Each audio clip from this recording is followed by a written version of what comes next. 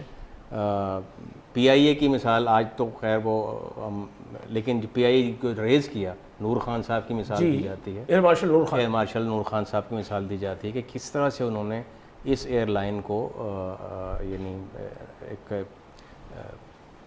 ایک مثالی air line بنا دیا، جی ہاں، اس کو تخلیق کیا اور اس کو دنیا کی بہترین ایئر لائنز میں اپنے جس وقت سے میں شمار اور ہو ایئر گئی تھی۔ لائنز نے سیکھا، اور اسی جو ایئر لائنز کے جو ٹرینڈ لوگ تھے، انہوں نے دوسری ممالک کے ایئر لائنز ایمریٹس کے کھڑی بانی ہوئی بنے، ہے، ایمریٹس کھڑی ہوئی ہے، ایمریٹس کھڑی ہوئی، اور اتحاد کھڑی ہوئی، تو قطر یہ کھڑی ہوئی۔ ہمارے ہی لوگ تھے۔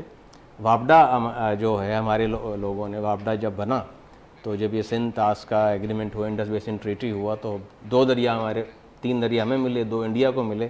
تو اب یہ تھا کہ وہ جو دریا ہمارے علاقوں کو سیراب کرتے تھے، تو وہاں پانی کیسے پہنچے؟ تو پھر ڈیم بنائے گئے، بیراجز بنائے گئے، نہریں بنائی گئیں، اور وابڈا نے پورے ملک کے طول و عرض میں کتنا کام کیا، اور آج بھی پھر اس کے بعد پاور جنریشن، اور یہ جو ہمارے کارخانے لگے اور شہروں کی تو آپ الیکٹریفیکیشن، کریڈٹ دیتے ہیں کہ ان میں کوئی ایک فرد آیا تھا، ایک فرد ایسا جس نے تھا۔ اسحاق خان صاحب نے وابڈا کی بنیاد رکھی، نور خان صاحب نے پی آئی اے کی بنیاد رکھی۔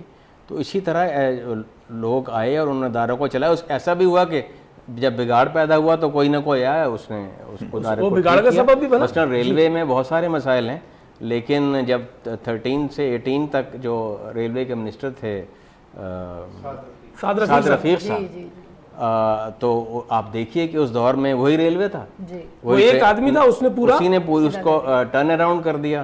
وہی ٹرینیں ٹائم پہ آنے جانے لگیں، اس کی سروس کی کوالٹی بہتر ہو گئی، وہ پروفیٹیبل تو نہیں ہوا لیکن اس کی سروس ڈیلیوری بہت بہتر ہو گئی، بہت بہتر ہو گئی۔ تو بالکل انڈیویجول میٹر کرتے ہیں، اور اگر جہاں پہ بھی آپ کسی کمپیٹنٹ آدمی کو، ہارڈ ورکنگ کو، آنیسٹ آدمی کو لگائیں گے جو ریزلٹ اورینٹیڈ ہو، تو اس کی یقیناً ادارے کی کارکردگی کیا بہت بات ہے. بہتر تو ہو اب پھر ہمارا تو دل یہی چاہے گا کہ اگر کمپیٹنٹ لوگوں کی تلاش کر لی جائے تو بہت اچھا ہے, وگرنہ کسی جینیاتی ماہر کو بلایا جائے اور یہاں پر سیدین صاحب موجود ہیں, ان کے جو ہے وہ کریکٹرسٹکس لے لیے جائیں اور لوگوں میں انجیکٹ کیے جائیں, ایسے اور لوگ پیدا کر لیں. ہم تو چاہیں گے کہ ہر ادارہ گرو کرے اور یہ پاکستان جو ہے وہ ایک روشن اور تابناک مستقبل کے ساتھ ہماری آگے آنے والی نسلوں کے لیے ایک تحفہ بن جائے. آپ کو بہت شکریہ فائز شفیق صاحب, آپ کو بہت شکریہ بٹ صاحب, آپ کو بہت شکریہ ڈاکٹر صاحب, آپ کا بہت شکریہ سیدین رضا صاحب.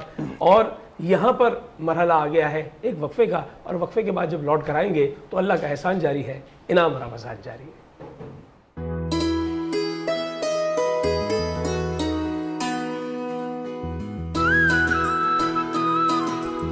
نعمتیں, برکتیں اور رحمتیں, ماہ انعام آ گیا, رمضان آ گیا, اللہ کا احسان, انعام رمضان, انعام رمضان, انعام رمضان.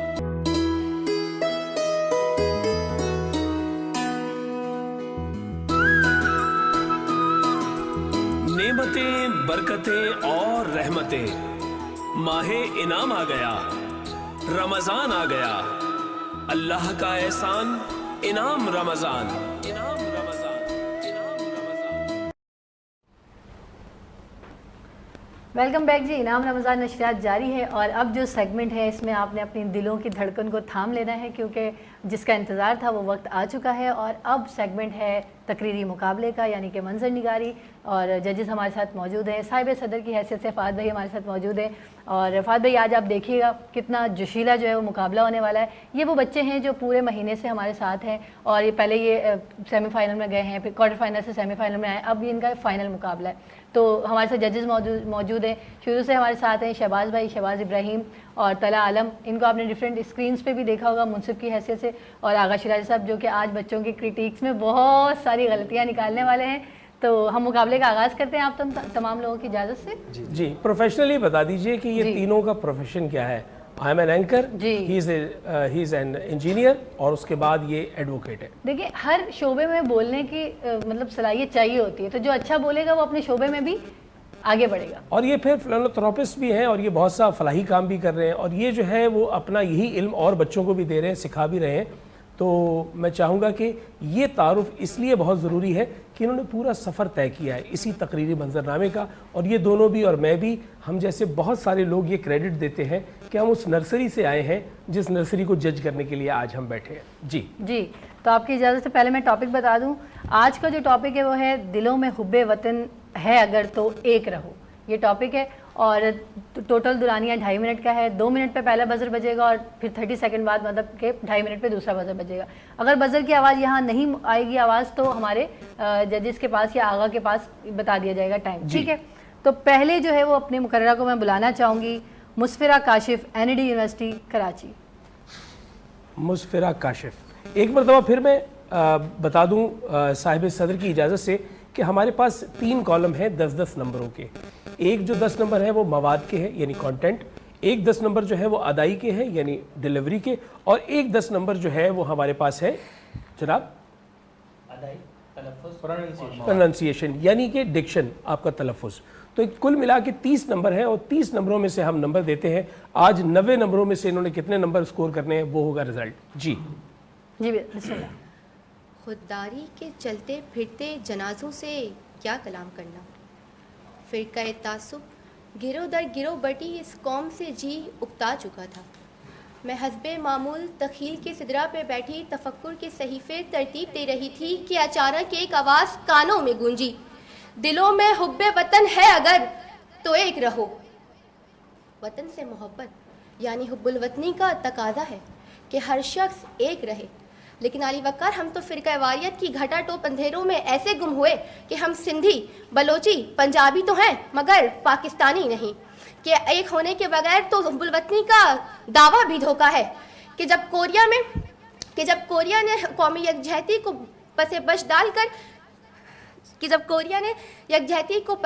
ڈالا تو نتیجہ شمالی اور جنوبی کوریا 2 الگ الگ ممالک نکلا. کہ جب پاکستان آزاد ہونے کے بعد پاکستانیوں نے قومی یکجہتی کا دامن چھوڑا تو نتیجے میں ایک الگ ملک دنیا کے نقشے پر ابھرا. لیکن علی وقار آج بھی کچھ نہیں بدلا کہ آج بھی جب گیس، بجلی اور تعلیمی اداروں کے خلاف قومی یکجہتی کا مطالبہ کیا جاتا ہے تو ہم چینل بدلتے ہیں اور یا تو فیس بک پر سوائپ اپ کر کے قومی یکجہتی کا مظاہرہ پیش کرتے ہیں کہ ہمارے ہاں تو قومی یکجہتی کا مطلب 14 اگست میں جھنڈیاں لگانا اور ترانے گانا ہے کہ اے لا الہ کے وارث باقی نہیں ہے تجھ میں گفتار دل برانہ کردار قاہرانہ کہ تیری نگاہ سے دل سینوں میں کانپتے تھے کھویا گیا ہے تیرا جذبہ کلندرانہ. علی وقار لیکن جب قوم اپنے دلوں میں جذبہ باہمی کا جذبہ پیدا کرتی ہیں تو زمین و آسمان بھی ان کی عزم کے سامنے جھک جاتے ہیں کہ یہ حب الوطنی ہی تو تھی کہ جس کی وجہ سے پاکستان دنیا کے نقشے پر ابھرا، کہ یہ حب الوطنی ہی تو تھی کہ جس کی وجہ سے ترکی میں عوام اپنے ملک کی خاطر اپنی ہی فوج کے سامنے دیوار بن کر کھڑے ہونے کا حوصلہ دیا، کہ یہ حب الوطنی ہی تو تھی کہ جس کی وجہ سے ہم 2017 کی چیمپئنز ٹرافی میں چیمپئنز کہلائے، کہ یہ حب الوطنی ہی تو تھی کہ جس کی وجہ سے کرونا وائرس جیسے خطرناک وائرس کا ہم نے مل کر سامنا کیا اور یہ پیغام دیا کہ دلوں میں حب وطن ہے اگر تو ایک رہو، نکھارنا چمن ہے اگر تو ایک رہو، نکھارنا چمن ہے اگر تو ایک رہو. شکریہ. شکریہ جی. آغا ان کی ٹائمنگ بتا دیجیے گا. 2 منٹ 28 سیکنڈ. ٹھیک ہے. اگلی مقررہ ہے ہمارے ساتھ علینا بطول کراچی یونیورسٹی سے. 2 منٹ 28 سیکنڈ ہوا ان کا وقت اور اب ہے علینا بطول. وطن کسی قوم یا نسل کا نہیں ہوتا صدر علی وقار، ہر اس شخص کا ہوتا ہے کہ جس کے دل میں وطن کی محبت ہو، کہ جس کی زبان میرے کعبہ وطن کے نغمے گاتی ہو، کہ جس کی جان ناموس وطن پر قربان ہو، کہ جس کی ہر سوچ کا زاویہ قوم و ملت کی ترقی کے گرد گھومے، کہ دلوں میں حب وطن ہے اگر تو ایک رہو. یہی یکجہتی ہمیں مضبوطی دیتی ہے کہ جناب والا اسی حب وطن کی بدولت آج جے ڈی سی اور ان جیسے ادارے ہزاروں لوگوں کو ایک ہو کر سحری اور افطاری فراہم کر رہے ہیں. اسی حب وطنی کی ایک ہو کر ہم ظلم کے خلاف آواز بلند کرتے ہیں. اسی وطن کے لیے ہمارے نوجوانوں نے ایک ہو کر اپنی جانوں کا نذرانہ پیش کر کے پاکستان آزاد کرایا. جناب والا گھر جب اپنا ہو تو اس کی حفاظت ہر اس فرد پر واجب ہوتا ہے جو اس کی 4 دیواری میں سانس لے رہا ہو. یہ وطن ہم سب کا ہے، لیکن جناب والا صرف جھنڈیاں لگانے، سڑکیں جام کرنے، باجے بجانے سے ہمارا، میرا اور آپ کا حب محب وطن ہونا ثابت نہیں ہوتا. کہ جناب والا محب وطن وہ مزدور ہے جو تپتی دھوپ میں سڑکوں کی تعمیر میں مصروف کار ہو. حب وطن وہ طالب علم ہے جو علم کے میدان میں اپنی قابلیت کے شمع جلاتا ہے. حب وطن، محب وطن فوجی جوان ہے جو سرحدات پر اپنی جان کی پرواہ کیے بغیر سرحدات پر فصیلیں بنائے کھڑے ہیں. کہ جناب والا یہ وطن ہم سب کا ہے، یہ وطن ہم سب کا ہے. یہ وطن ہر امیر غریب کا ہے. یہ وطن ہر نسل زبان کی شرم توڑ کر کروڑوں انسانوں کو ایک ہی پیغام دیتا ہے کہ دلوں میں حب وطن ہے اگر تو ایک رہو، کیونکہ یہ وطن تمہارا ہے.